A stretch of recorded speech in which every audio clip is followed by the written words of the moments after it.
Hey guys, I'm Elizabeth Knight, and well, if you're looking at this video, of course you have issues with English literature, I mean British or American literature. So you're either bored to death by it, or you just hate it, or you don't understand it.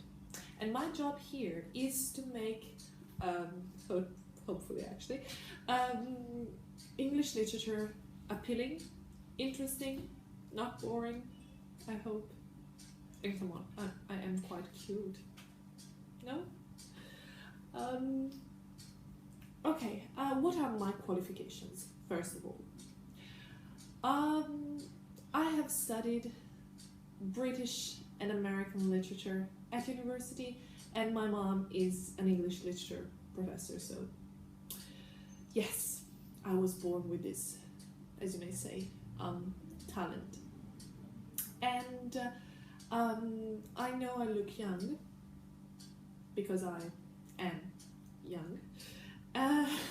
I'm 23, and I'm not British, as my horrible accent, as you may have understood by my horrible accent. And what else?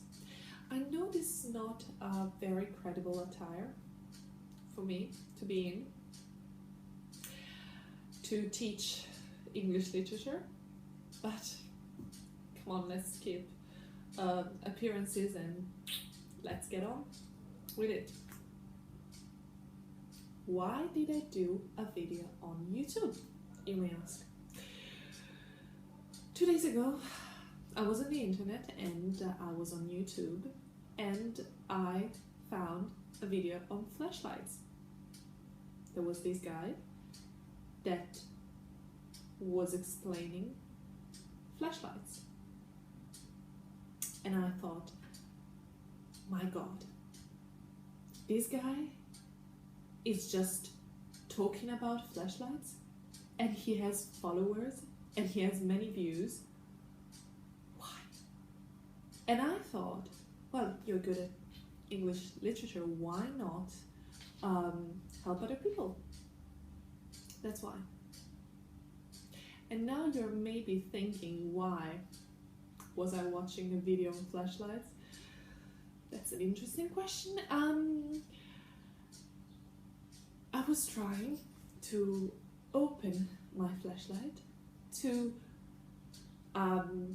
put new batteries in it, and that video was completely useless because I almost tear my flashlight apart and it didn't open, and I couldn't put new batteries in it, so it doesn't work.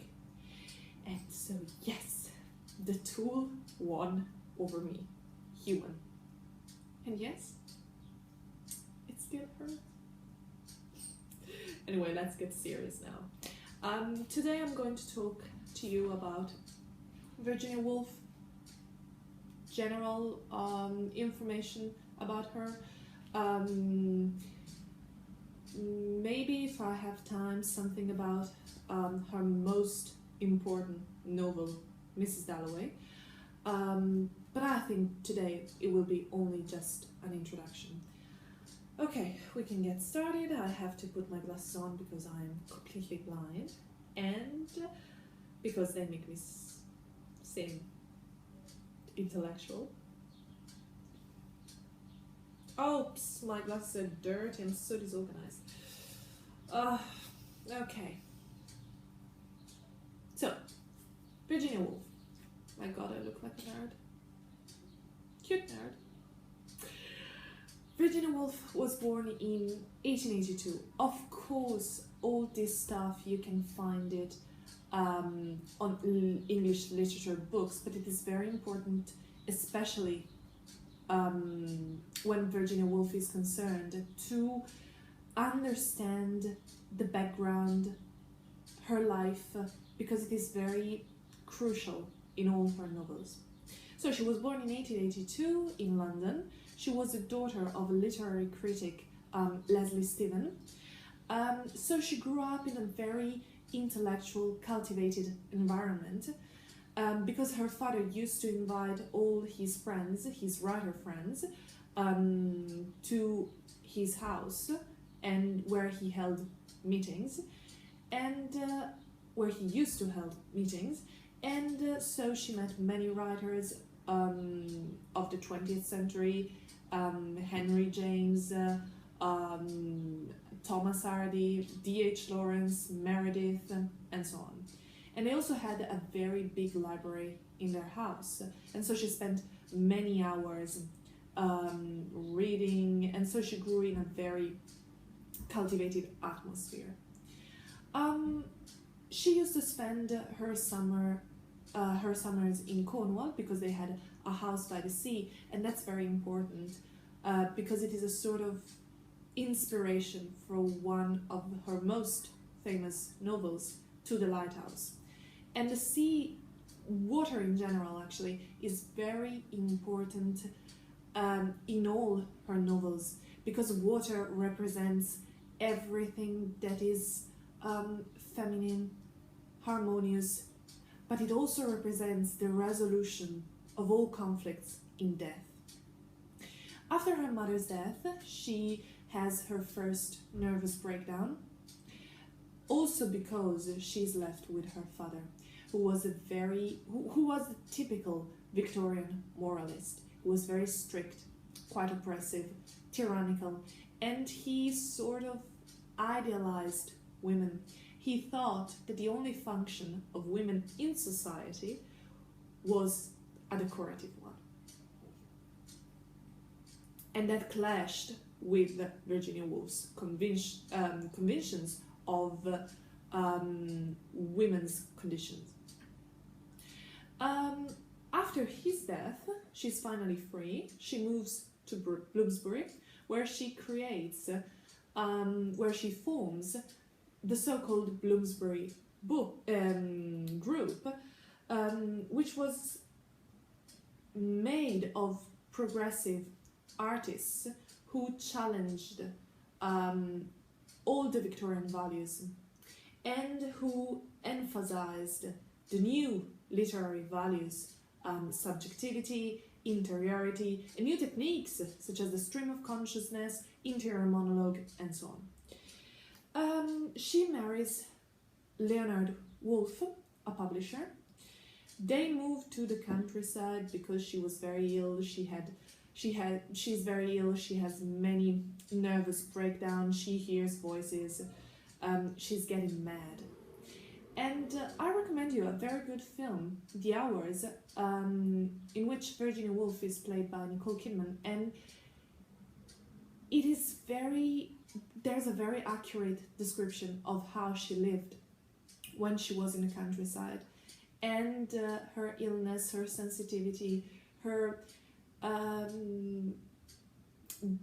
she was very fragile, her deep vulnerability. All of this leads her to commit suicide in 1941 in the River Ouse, drowning herself. So again, water as the resolution of all conflicts in death. She wrote many different novels, many different books, not only novels, many essays on feminism, on war.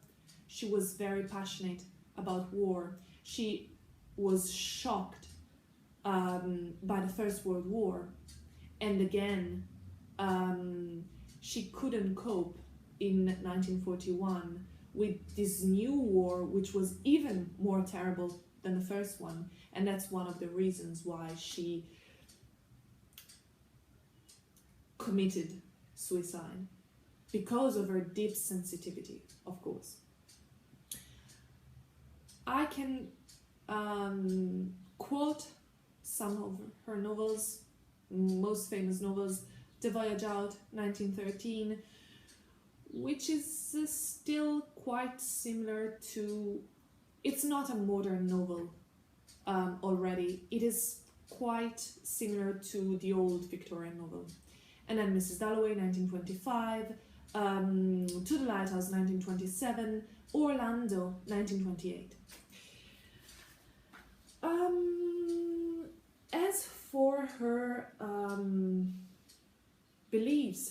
as an artist, as a writer. She's a modernist, of course, like James Joyce, D.H. Lawrence, Henry James. She doesn't believe anymore in an objective reality, but she believes in an exploration of the consciousness, of inner life, of feelings, sensations, emotions, memories. Very important. According to her, human personality is not a monolithic entity, but it is a continuous flux of emotions, of sensations. And here is very clear the influence by the psychologists and philosophers of the time, especially Freud and Bergson, with his theory on time.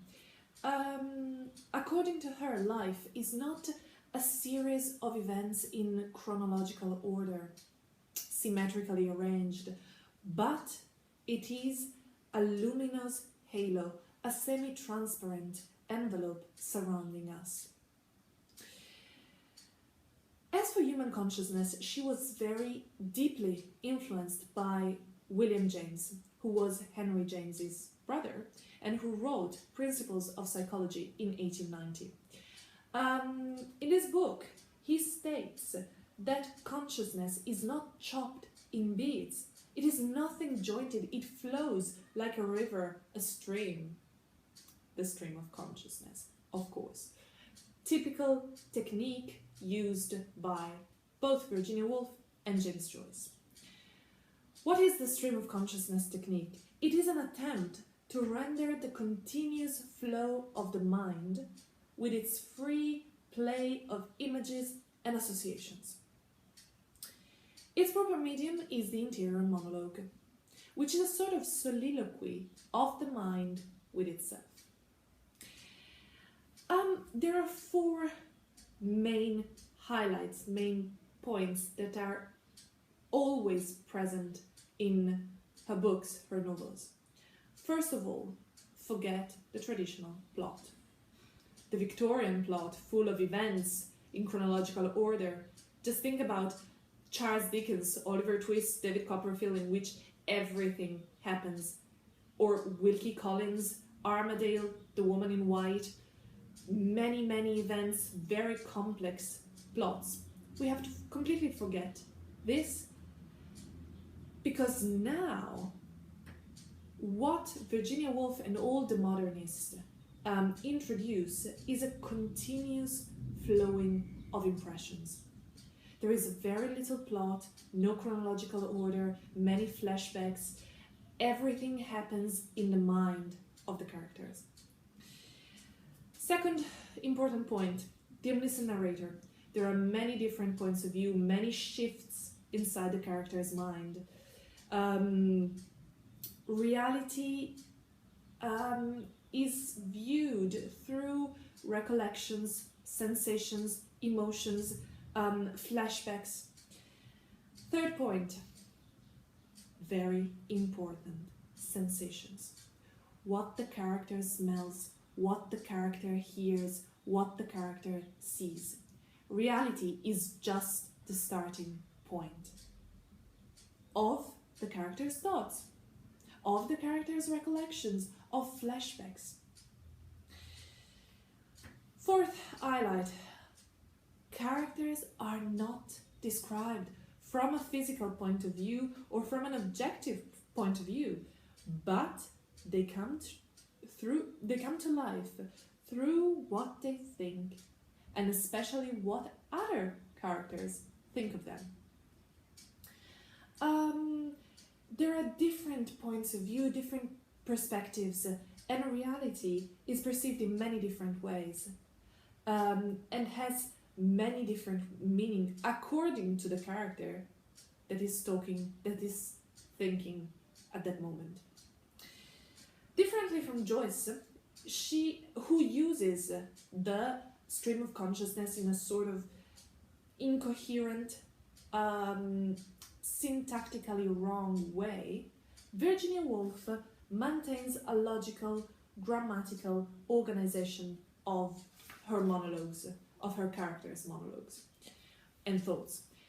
There is a fusion between the stream of consciousness and third-person past tense narrative. There is a fusion between the inner and the outer world, between past and present, between speech and silence. Like Joyce, also Woolf's characters have the so-called moments of insight, in which they can see reality beyond appearance, the so-called epiphanies in James Joyce. And a typical moment of insight in Mrs. Dalloway, I don't know if you read the book, when in the end, at her party, she's at the window and she sees the old lady who is staring at her. And in that moment, she understands.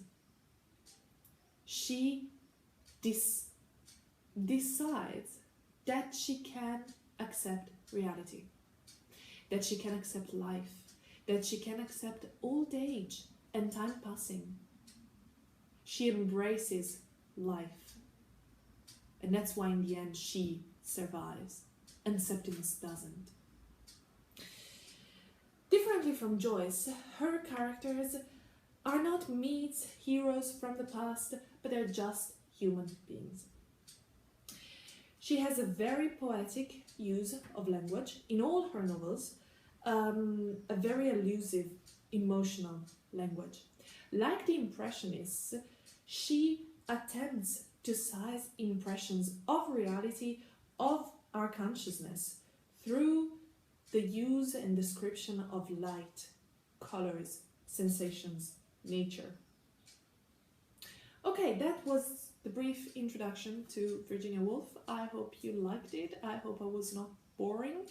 And what else? If you liked it, I'll have a second lesson on Mrs. Dalloway, and then To the Lighthouse, and then all the other great writers of the 20th century.